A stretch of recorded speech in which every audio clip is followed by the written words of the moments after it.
Hello dear student, मैं सुभाष आनंद, biology lecturer, जुनून biology classes में आप सभी का स्वागत करता हूं।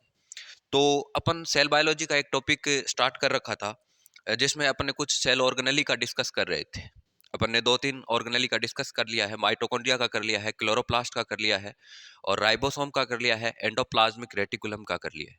आज अपन नेक्स्ट जो सेल ऑर्गेनेली है, जिसका नाम गोल्जी बॉडी है। क्या नाम होता है? Golgi body.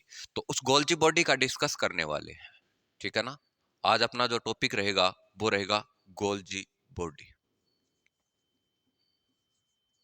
ठीक है ना, जिसे हिंदी में गोल्जी काय के नाम से जाना जाता है, ठीक है ना।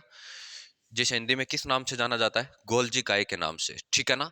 ये एक जो अपन बात करें, इसके बहुत सारे अलग अलग नाम से भी जाना जाना जाता है। इसको इसको गोल्जी कॉम्प्लेक्स के नाम से भी जाना जाता है, गोल्जी कॉम्प्लेक्स, ठीक है ना। इसको किस नाम से जाना जाता है? Golgi complex. गोल्जी अपार्टस के नाम से भी जाना जाता है, गोल्जी अपार्टस के नाम से भी जाना जाता है।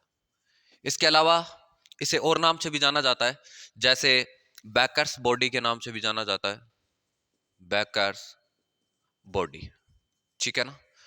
इसके अलावा इसे लिपोकॉन्ड्रिया के नाम से भी जाना जाता है, लिपोकॉन्ड्रिया, ठीक है। इसको लिपोकॉन्ड्रिया के नाम से भी जाना जाता है, ठीक है। ये एक जो ऑर्गेनली है वो पैलियोमॉर्फिक ऑर्गेनली होता है। कैसा होता है? पैलियोमॉर्फिक, ठीक है ना।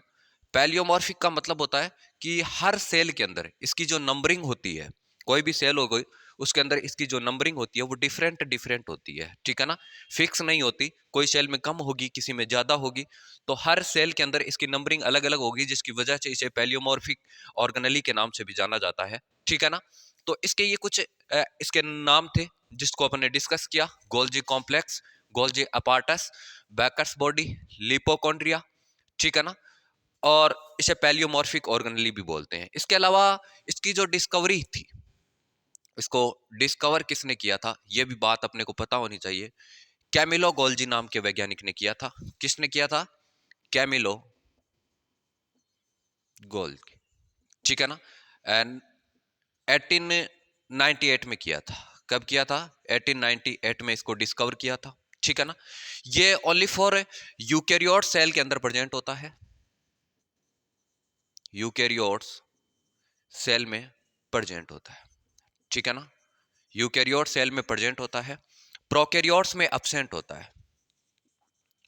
प्रोकैरियोट्स में क्या होता है? एब्सेंट होता है, ठीक है ना। अपने को यह भी पता होना चाहिए, ह्यूमन की जो आरबीसी होती है, ह्यूमन की आरबीसी होती है, उसके अंदर ये एब्सेंट होता है, ठीक है। और ये अपन बात करें ब्रायोफाइटा, ब्रायोफाइटा और टेरिडोफाइटा,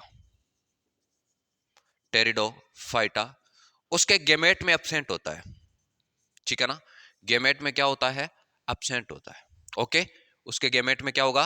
एब्सेंट होगा। याद रखना इसको, ह्यूमन की आरबीसी में ये एब्सेंट होगा। ब्रायोफाइटा और टेरिडोफाइटा के जो गेमेट्स होते हैं इसमें भी ये एब्सेंट होगा, ठीक है। प्लांट में, एनिमल्स में इसको गोल्जी बॉडी के नाम से जाना जाता है। एनिमल्स में इसे किस नाम से जाना जाता है? गोल्जी बॉडी के नाम से जाना जाता है। जबकि प्लांट्स की बात करें, किसकी बात करें? प्लांट्स की बात करें तो इसे डिक्टियोसोम के नाम से जाना जाता है, डिक्टियोसोम के नाम से, ठीक है ना। याद रखना, प्लांट्स में इसको किस नाम से जाना जाता है? डिक्टियोसोम के नाम से जाना जाता है, ठीक है। इसके अलावा अपन बात करें, ये जो ऑर्गेनली होता है वो सिंगल मेम्ब्रेन बाउंडेड ऑर्गेनली होता है। कैसा होता है? सिंगल मेम्ब्रेन बाउंडेड ऑर्गेनली होता है, ऑर्गेनली होता है। सिंगल मेम्ब्रेन बाउंडेड क्या होगा? ऑर्गेनली होगा, ठीक है। इतना पता चला। इसकी जो अपन स्ट्रक्चर की बात करें तो किस प्रकार की होती है उसका भी अपन डिस्कस कर लेते हैं, इसकी स्ट्रक्चर एक्चुअल में कैसी होती है, ठीक है ना। इसके मेनली 3 कंपोनेंट होते हैं। कितने घटक होते हैं इसके? 3 घटक होते हैं। एक होता है सिस्टर्नी, ठीक है ना, सिस्टर्नी। एक होता है पुटिका जिसे वेजिकल्स बोलते हैं, पुटिका, और एक होता है ट्यूबुल्स जिसे नलिका के नाम से जाना जाता है। तीन कंपोनेंट से ये बना होता है और इसका जो फॉर्मेशन होता है ना, ये याद रखना, एंडोप्लाज्मिक रेटिकुलम से होता है। इसका जो फॉर्मेशन होता है, फॉर्मेशन की बात करें तो किससे होगा? एंडोप्लाज्मिक एंडोप्लाज्मिक रेटिकुलम से होगा, ठीक है ना। आपने अगर ईआर को पढ़ा है, इससे जस्ट पीछे वाला जो लेक्चर था वो मैंने ईआर का ही बनाया था, उसमें एंडोप्लाज्मिक रेटिकुलम से किसका फॉर्मेशन होगा? गोल्जी अपार्टस का होगा, ठीक है ना, या गोल्जी कॉम्प्लेक्स का होगा, और इसका जो फॉर्मेशन ईआर ही करती है, ठीक है ना। अब इसके तीन कंपोनेंट होते हैं, पहला सिस्टर्नी, दूसरा वेजिकल्स जिसे पुटिका बोलते हैं, तीसरा ट्यूबुल्स होता है जिसे नलिका के नाम से जाना जाता है। वो तीन कहां पर अरेंजमेंट होते हैं उसका और डिस्कस कर लेते हैं। इसका डायग्राम बना के देखते हैं अपन मोस्टली किस प्रकार का होता है। ओके,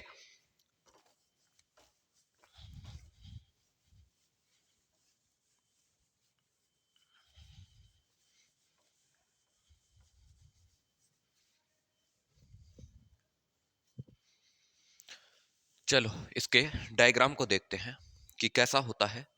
इसके डायग्राम की अगर अपन बात करें तो एक्चुअल में इस प्रकार का प्रेजेंट होता है,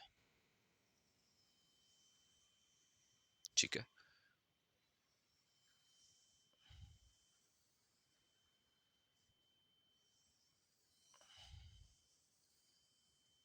इस प्रकार से, ठीक है। इसमें कुछ और भी स्ट्रक्चर प्रेजेंट होती है, मैं इधर की तरफ बना रहा हूं,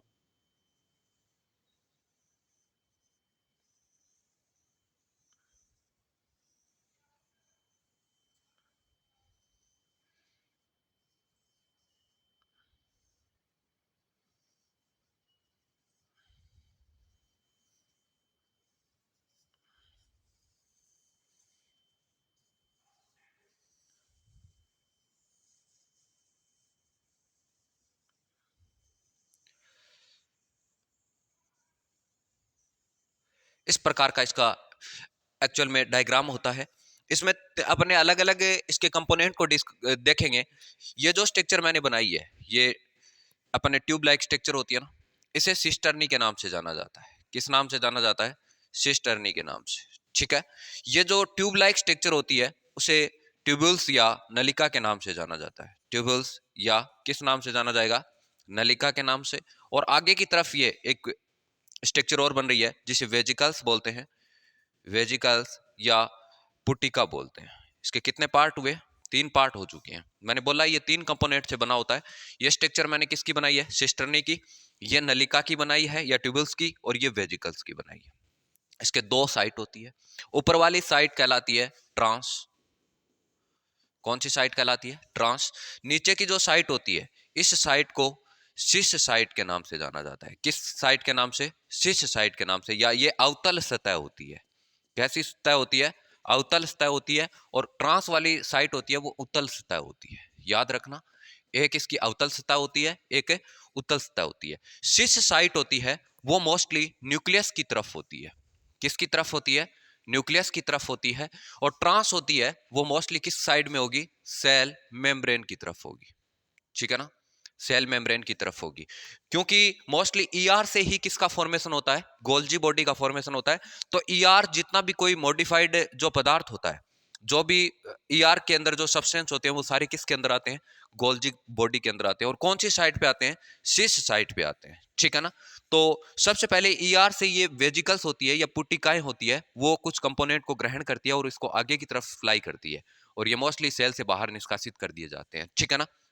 अब मैं बताता हूं इसको। ये पुटिकाएं होती है, ये ट्यूबल्स के बडिंग के द्वारा ही फॉर्मड होती है। अगर अपन वेजिकल्स की बात करें, किसकी बात करें? वेजिकल्स की बात करें, तो ये इसका जो फॉर्मेशन होता है वो ट्यूबल्स के बडिंग के द्वारा होता है। किसके द्वारा होता है? ट्यूबल्स की बडिंग से होता है, ठीक है ना। और इसकी जो स्ट्रक्चर होती है वो अंडाकार या गोलाकार होती है। अंडाकार होगी या गोलाकार होगी। और इसका मेन फंक्शन होता है कुछ पदार्थों को ग्रहण करना होता है। कुछ पदार्थ रहते हैं इसके अंदर, ठीक है ना। तो इसमें क्या होते हैं? पदार्थ संग्रहित होते हैं या पदार्थ संग्रहित होते हैं, ठीक है ना, या पदार्थ इसमें प्रेजेंट होते हैं। ये आगे ट्यूबल्स में जाएंगे। ट्यूबल्स किसके अंदर जाएंगे? सिस्टर्नी के अंदर जाएंगे, ठीक है ना। तो ये गोलाकार या अंडाकार स्ट्रक्चर होती है, ठीक है ना। और इसका जो फॉर्मेशन था वो किसके द्वारा हुआ? इसका जो फॉर्मेशन था मोस्टली किससे? ट्यूबल्स के बडिंग से हुआ है, ठीक है ना। दूसरी बात करें सिस्टर्नी, दूसरी कौन सी?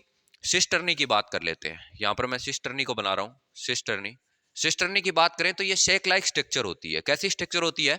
शेक लाइक स्ट्रक्चर होती है, थैली जैसी स्ट्रक्चर होती है, ठीक है ना। शेक लाइक स्ट्रक्चर होती है, ठीक है ना। इसमें एक द्रव्य भरा रहता है जिसे पारदर्शी द्रव्य बोलते हैं, ठीक है ना, पारदर्शी द्रव्य बोलते हैं। तो इसमें एक द्रव्य भरा रहता है। इसके अलावा ये अनब्रांच्ड होती है। यहाँ पे कोई ब्रांच बनी हुई है क्या? यहाँ पे कोई ब्रांच है क्या? नहीं है, सीधी अनब्रांच है। तो ये अनब्रांच्ड स्ट्रक्चर होती है, अनब्रांच्ड स्ट्रक्चर होती है, ठीक है ना। इसके अलावा ये इसकी जो नंबरिंग होती है वो 3 से लेकर 7 तक होती है, 3 से लेकर 7 तक इसकी नंबरिंग प्रेजेंट होती है। कोई भी प्लांट सेल है उसके अंदर, जैसे 1 2 3 ही बनाई है मैंने, लेकिन यहाँ तक 7 तक होती है, ठीक है ना। इसके अलावा अपन बात करें, इसके अंदर 2 मेम्ब्रेन प्रेजेंट होती है। इस तरह से ये मेम्ब्रेन है ना, ये 2 मेम्ब्रेन प्रेजेंट होती है इसके अंदर। इसके अलावा तीसरी जो स्ट्रक्चर है ट्यूब्यूल्स, कौन सी स्ट्रक्चर है? ट्यूब्यूल्स है। ट्यूब्यूल्स की बात करें तो ट्यूब्यूल्स सिस्टर्नी से संबंधित होती है, सिस्टर्नी से जुड़ी हुई होती है। किससे जुड़ी होती है? सिस्टर्नी से जुड़ी हुई होती है, ठीक है ना। ये ट्यूब्यूल्स थी। तो इसके 3 कंपोनेंट होते हैं, सिस्टर्नी, वेजिकल्स और कौन सा? अपन ने बात की ट्यूब्यूल्स की, ठीक है ना। तो इस प्रकार की स्ट्रक्चर किसकी होती है? गोल्जी अपार्टस की स्ट्रक्चर होती है। जिसके बात करें तो एक इसकी ट्रांस साइट होती है, एक सिस साइट होती है। सिस साइट हमेशा कौन सी साइड में रहेगी? न्यूक्लियस की तरफ रहेगी, ठीक है ना, या एंडोप्लाज्मिक रेटिकुलम की तरफ रहेगी। और ट्रांस साइट होती है वो किस साइड में होती है? सेल मेम्ब्रेन की तरफ। क्योंकि एंडोप्लाज्मिक रेटिकुलम से कुछ पदार्थ को स्टोरेज किया जाता है या ग्रहण किया जाता है और सेल मेम्ब्रेन की तरफ उसको बाहर निकाला जाता है। और ये मैंने एक बात और बोली थी, ये जो ऑर्गेनली होता है वो सिक्रेटरी ऑर्गेनली होता है, ठीक है ना, ये सिक्रेशन करवाने का काम होता है। तो ऐसी स्ट्रक्चर थी। अब इसके कुछ फंक्शन देख लेते हैं, ठीक है ना। तो किसके फंक्शन देखते हैं? गोल्जी अपार्टस के क्या फंक्शन होता है, ठीक है ना। तो अपन ने इसकी स्ट्रक्चर देखी, उसकी कोई जनरल इंफॉर्मेशन देखी। अब इसके फंक्शन देख लेते हैं, ठीक है ना। ये क्या फंक्शन करता है मोस्टली, ठीक है ना। तो उसको डिस्कस करते हैं, इसके क्या फंक्शन होते हैं, फंक्शन की बात करेंगे। ओके, इसके फंक्शन को देखते हैं, फंक्शन क्या क्या करता है ये, ठीक है। पहला फंक्शन तो अपन ऐसे ही लिख सकते हैं, ये सिक्रेशन करता है। इसके फंक्शन की बात करें, फंक्शन की अगर अपन बात करें तो ये सिक्रेशन करता है, ठीक है, श्रावण करने का काम करता है। कोई भी मटेरियल होगा, कोई भी पदार्थ होगा, उसका श्रावण करने का काम करता है। दूसरा इसका मेन फंक्शन होता है लाइसोसोम का फॉर्मेशन करना। दूसरा क्या होता है? लाइसोसोम का फॉर्मेशन करना, ठीक है ना। लाइसोसोम फॉर्मेशन, वो यही लाइसोसोम होता है जिसे सुसाइडल बैग के नाम से भी जाना जाता है, आत्मघाती थैली बोलते हैं। तो लाइसोसोम का फॉर्मेशन करना होता है। इसके अलावा आपने कभी सेल डिवीजन में एक नाम सुना होगा, सेल प्लेट, ठीक है ना। तो सेल प्लेट का फॉर्मेशन भी करना होता है, सेल प्लेट, ठीक है ना। सेल प्लेट का फॉर्मेशन करना होता है। किसका काम होता है? गोल्जी अपार्टस का होता है। इसके अलावा आपने कभी स्पर्म को देखा होगा, स्पर्म में एक टिप पार्ट होता है, ठीक है ना, जिसे अपन क्या बोलते हैं? एक्रोजोम बोलते हैं, ठीक है ना। तो वो एक्रोजोम होता है, उस एक्रोजोम का फॉर्मेशन किसके द्वारा किया जाता है? गोल्जी बॉडी द्वारा किया जाता है। तो एक्रोजोम का फॉर्मेशन करवाना भी होता है। एक्रोजोम फॉर्मेशन भी किसका फंक्शन होता है? गोल्जी अपार्टस का होता है।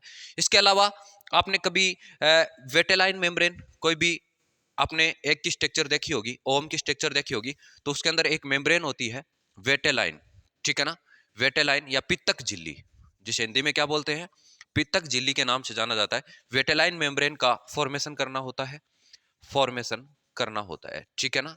वेटेलाइन मेम्ब्रेन का फॉर्मेशन करना होता है। इसके अलावा अपन बात करें, आपने हेमीसेलुलोज का नाम सुना होगा, हेमीसेलुलोज का फॉर्मेशन भी करना होता है, हेमीसेलुलोज, ठीक है ना। ये सेल मेम्ब्रेन में प्रेजेंट, सॉरी, सेल वॉल में प्रेजेंट होती है, तो उसका भी फॉर्मेशन करना होता है, हेमीसेलुलोज का फॉर्मेशन करना होता है, ठीक है ना। ये इतने फंक्शन किसके होते हैं? गोल्जी अपार्टस के होते हैं या गोल्जी बॉडी के होते हैं। यहाँ से क्वेश्चन नीट में पूछे जाते हैं कि लाइसोसोम का फॉर्मेशन कौन करता है? गोल्जी बॉडी करता है। सिक्रेशन का मेन सेल के अंदर काम कौन करेगा?